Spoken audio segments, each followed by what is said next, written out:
Assalamualaikum warahmatullahi wabarakatuh. Hai anak-anak ibu semua, sehat kan kalian? Alhamdulillah. Kita mulai pembelajarannya kita ya, dengan pelajaran IPS. Kita masuki materinya kita tentang masalah interaksi antar negara-negara ASEAN. Tujuan pembelajaran. Diharapkan dalam tujuan pembelajaran ini anak-anak nanti mampu menjelaskan makna kerjasama. Anak-anak mampu menjelaskan bentuk-bentuk kerjasama, dan juga anak-anak ibu sekalian mampu menjelaskan upaya meningkatkan kerjasama antar negara ASEAN. Apa sih itu interaksi? Materi yang kemarin sudah ibu jelaskan, itu interaksi. Interaksi itu sebenarnya hubungan dua orang atau lebih.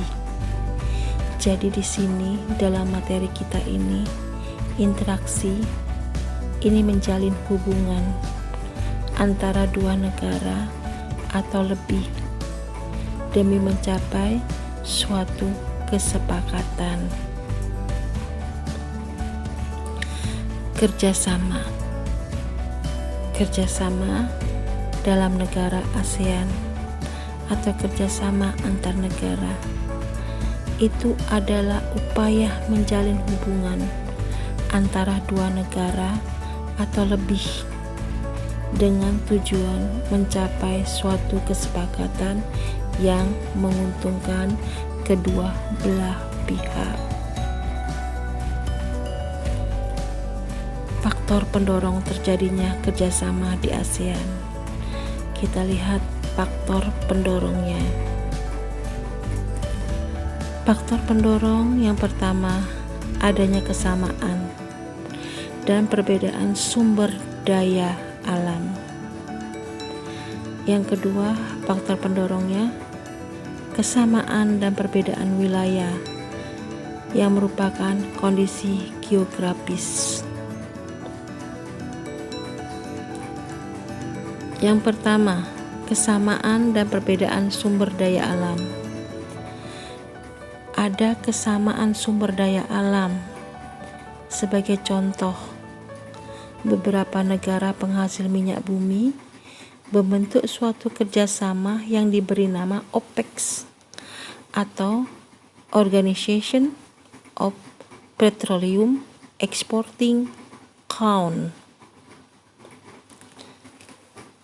Persamaan dan perbedaan sumber daya yang sekarang kita masuki adalah perbedaannya. Tadi kesamaannya, sekarang perbedaannya. Perbedaan sumber daya pangan di setiap negara ASEAN ini melahirkan kerjasama. Indonesia mengekspor hasil pertanian ke Singapura. Indonesia juga mengimpor bebas atau mengimpor beras ya dari Myanmar dan Thailand untuk memenuhi kebutuhannya. Yang kedua, kesamaan dan perbedaan wilayah atau kondisi geografis. Umumnya mengadakan kerjasama untuk menjaga stabilitas dan keamanan negara. Kita ambil contoh, negara yang terletak di wilayah Asia Tenggara membentuk kerjasama melalui organisasi yang ada di ASEAN. Faktor penghambat kerjasama di ASEAN. Apa sih faktor penghambatnya? Kita lihat di sini faktor penghambatnya. Yang pertama, adanya perbedaan ideologi. Yang kedua, konflik dan peperangan. Yang ketiga, kebijakan protektif. Yang keempat, perbedaan kepentingan tiap-tiap negara. Perbedaan ideologi. Ya, kita lihat sekarang perbedaan ideologinya dari negara ASEAN ini. Perbedaan ideologi ini faktanya saat ini hampir tidak ada negara ASEAN yang menutup diri dari kerjasama antar negara ASEAN. Nah, kemudian kita lihat yang kedua, konflik dan perang. Di sini kamu lihat gambaran bahwa sering terjadi konflik dan juga peperangan.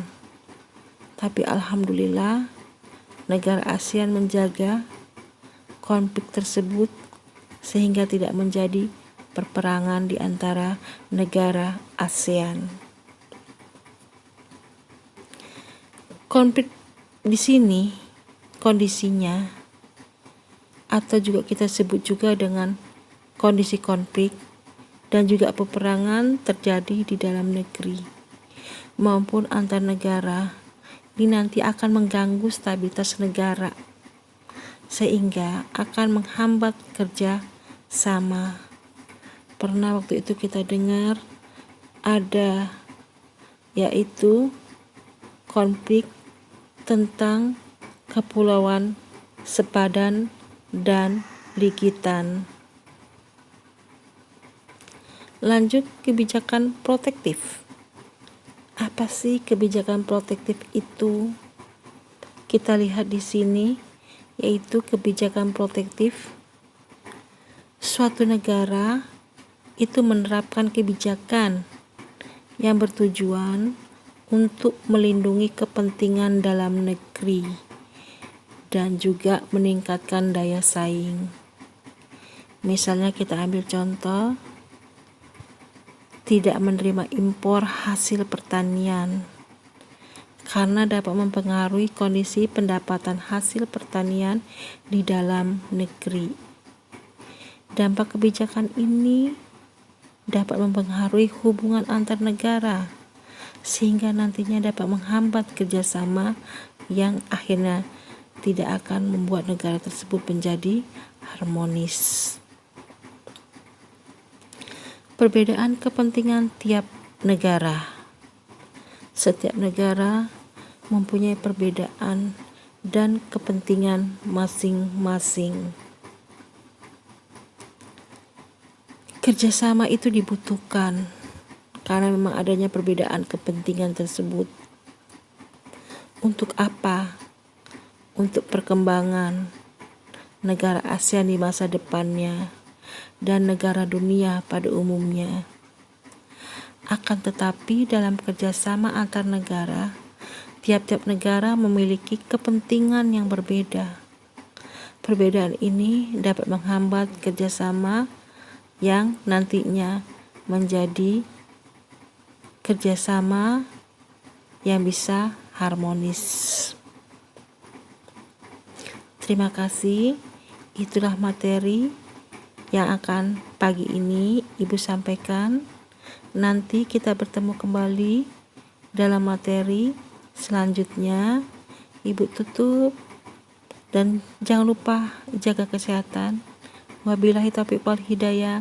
Assalamualaikum warahmatullahi wabarakatuh.